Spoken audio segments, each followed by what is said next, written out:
Taiwan melaporkan 1.626 kasus pada 19 April. Kota New Taipei melaporkan 583 kasus, Taipei 287 kasus, dan Taoyuan 197 kasus. 2 kasus meninggal juga dilaporkan pada hari ini, salah satunya terjadi pada seorang anak kecil berusia 2 tahun.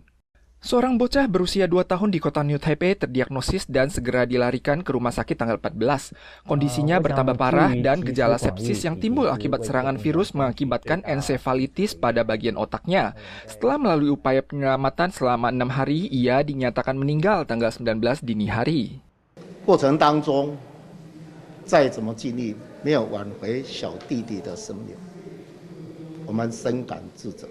Wali Kota New Taipei mengimbau agar peraturan pemerintah pusat terkait pembatasan protokol pencegahan penyakit menular seharusnya disesuaikan kembali. Pemerintah pusat juga akan mengadakan pertemuan pakar pediatrik tanggal 20 untuk menyusun kembali pedoman perawatan medis bagi anak kecil yang diharapkan dapat membuahkan metode yang lebih baik. Kasus klaster juga dilaporkan terjadi pada kantor polisi cabang Taoyuan. 2 aparat kepolisian ditemukan positif tanggal 18 dan sebanyak 274 orang dijaring untuk menjalani tes PCR. Hingga saat ini 16 diantaranya positif dan sedang menjalani karantina rumah. CCC kembali melonggarkan ketentuan karantina bagi penderita gejala ringan atau asimptomatik. Setelah terdiagnosis, mereka dibebaskan dari karantina bila 2 kali tes dalam 4 hari hasilnya negatif, atau sekali tes negatif dalam kurun 5 hingga 9 hari dan tidak perlu menjalani tes lagi setelah periode 10 hari berakhir. 一体适用于这个医院，还有加强版集中检疫所以及加强版防疫旅馆的这个个案，那这个3个条件是都适用。Skala vaksinasi dosis pertama saat ini mencapai 84,13%, dosis kedua 79,35% dan dosis booster 55,13%. CCC akan memperketat ketentuan vaksinasi dosis ketiga. Per 22 April, staf yang keluar masuk di 24 jenis tempat, grup arak-arakan ritual, anggota grup wisata, dan pengunjung pusat kebugaran diwajibkan menerima 3 dosis vaksinasi.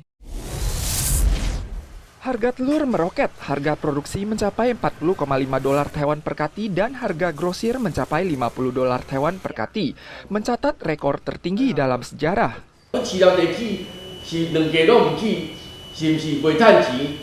这拢唔是长期的办法，所以一定要回归市场机制啊！应该起你就要起安尼。 Harga pakan ayam ikut melonjak. Kondisi iklim dan wabah flu burung juga memengaruhi kapasitas produksi sehingga tidak dapat memenuhi kebutuhan konsumen.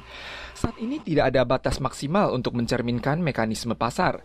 COM menyatakan saat ini pasokan per hari masih tetap berjumlah 108.000 kotak dan mulai April akan diimpor 1 juta butir setiap minggunya. 大家看整个供需的状况跟那个饲料成本的一个波动情形，来去做一个等于是总体的一个观察。 Krisis telur saat ini terjadi di seluruh pelosok dunia. Serangkaian wabah flu burung di Amerika dan Prancis, serta perang Rusia dan Ukraina turut berimbas terhadap pasokan ekspor dunia. Stabilitas harga telur global masih sulit dicapai. Setiap negara sudah bersiaga dalam mengambil tindakan. Perang Rusia-Ukraina memasuki hari ke-55 tanggal 19. Pertempuran di Donbas yang berada di bagian timur Ukraina kini sedang berlangsung. Tentara Rusia melancarkan serangan total di sejumlah kota Donbas. Mereka juga telah merambah ke kota Kramatorsk di bagian timur dan menggempur sekolah di wilayah setempat dengan bom hingga jendelanya hancur. Tank Rusia bahkan menginvasi kawasan pemukiman dan menyerang rumah warga setempat.